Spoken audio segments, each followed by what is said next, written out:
بسم اللہ الرحمن الرحیم۔ السلام علیکم ورحمۃ اللہ۔ اسلامی واقعات اور روایات کی سیریز میں خوش آمدید۔ مسجد الحرام میں عتبہ بن ربیعہ ابو سفیان کے خسر نے رسول اکرم صلی اللہ علیہ وآلہ وسلم کو کیا پیشکش کی تھی، یہ مکمل روایت اور واقعہ آپ کو اس ویڈیو میں گوش گزار کرتے ہیں۔ اس سے پہلے آپ سے ریکویسٹ ہے، اگر آپ چینل پر نئے ہیں تو سبسکرائب کرنے کے ساتھ بیل آئیکن پریس کر دیں تاکہ آپ کو ہماری ایمان افروز معلوماتی ویڈیوز ملتی رہیں، اور ویڈیو اچھی لگے تو لائک اور شیئر کرنا نہ بھولیں۔ جزاک اللہ۔ تو چلتے ہیں ویڈیو کی طرف۔ نبی پاک صلی اللہ علیہ وآلہ وسلم کے قدیم ترین سیرت نگار محمد بن اسحاق نے مشہور تابعی محمد بن کعب القرظی کے حوالے سے ایک واقعہ نقل کیا ہے۔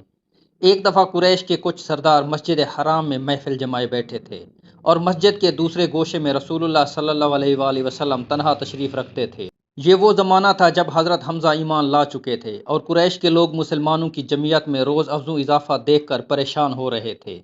اس موقع پر عتبہ بن ربیعہ ابو سفیان کے خسر نے سرداران قریش سے کہا، صاحبو، اگر آپ لوگ پسند کریں تو میں جا کر محمد صلی اللہ علیہ وآلہ وسلم سے بات کروں اور ان کے سامنے تجویزیں رکھوں، شاید کہ وہ ان میں سے کسی کو مان لیں اور ہم بھی اسے قبول کر لیں، اور اس طرح وہ ہماری مخالفت سے باز آ جائیں۔ سب حاضرین نے اس سے اتفاق کیا، اور عتبہ اٹھ کر نبی پاک صلی اللہ علیہ وآلہ وسلم کے پاس جا بیٹھا۔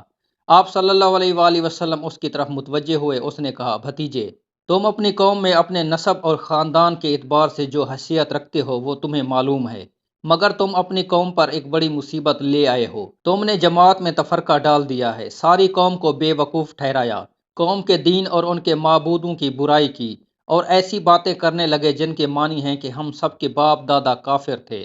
اب ذرا میری بات سنو، میں کچھ تجویزیں تمہارے سامنے رکھتا ہوں، ان پر غور کرو، شاید کہ ان میں سے کسی کو تم قبول کر لو۔ رسول اللہ صلی اللہ علیہ وآلہ وسلم نے فرمایا، ابو الولید، آپ کہیں، میں سنوں گا۔ اس نے کہا، بھتیجے، یہ کام جو تم نے شروع کیا ہے، اس سے اگر تمہارا مقصد مال حاصل کرنا ہے تو ہم سب مل کر تم کو اتنا کچھ دے دیتے ہیں کہ تم ہم میں سب سے زیادہ مالدار ہو جاؤ۔ اگر اس سے اپنی بڑائی چاہتے ہو تو ہم تمہیں اپنا سردار بنا لیتے ہیں، کسی معاملے کا فیصلہ تمہارے بغیر نہ کریں گے۔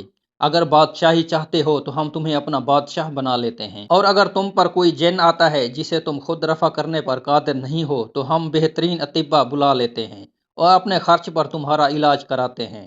عتبہ باتیں کرتا رہا اور حضور صلی اللہ علیہ وآلہ وسلم خاموش سنتے رہے۔ پھر آپ صلی اللہ علیہ وآلہ وسلم نے فرمایا، ابو الولید، آپ کو جو کچھ کہنا تھا کہہ چکے؟ اس نے کہا، ہاں۔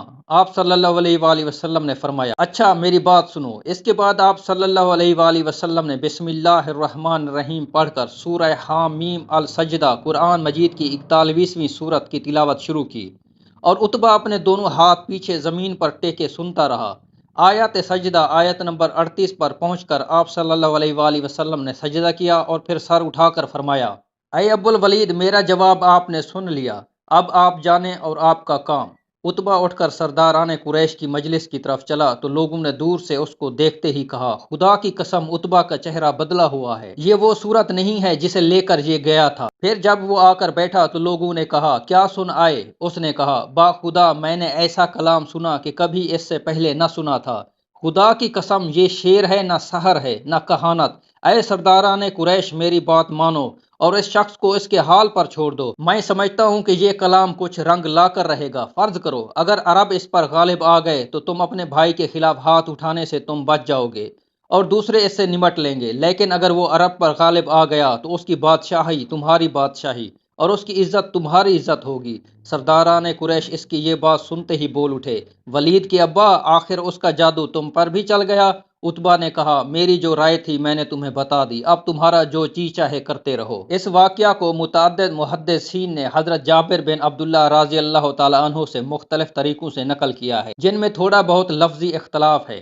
ان میں سے بعض روایتوں میں یہ بھی آیا ہے کہ جب حضور صلی اللہ علیہ وآلہ وسلم تلاوت کرتے ہوئے آیت جس کا ترجمہ یہ ہے، اب اگر یہ لوگ منہ موڑتے ہیں تو ان سے کہہ دو کہ میں تمہیں عاد اور سمود کے عذاب جیسے ایک اچانک ٹوٹ پڑنے والے عذاب سے ڈراتا ہوں، پر پہنچے تو عتبہ نے بے اختیار آپ صلی اللہ علیہ وآلہ وسلم کے منہ پر ہاتھ رکھ دیا اور کہا، خدا کے لیے اپنی قوم پر رحم کرو۔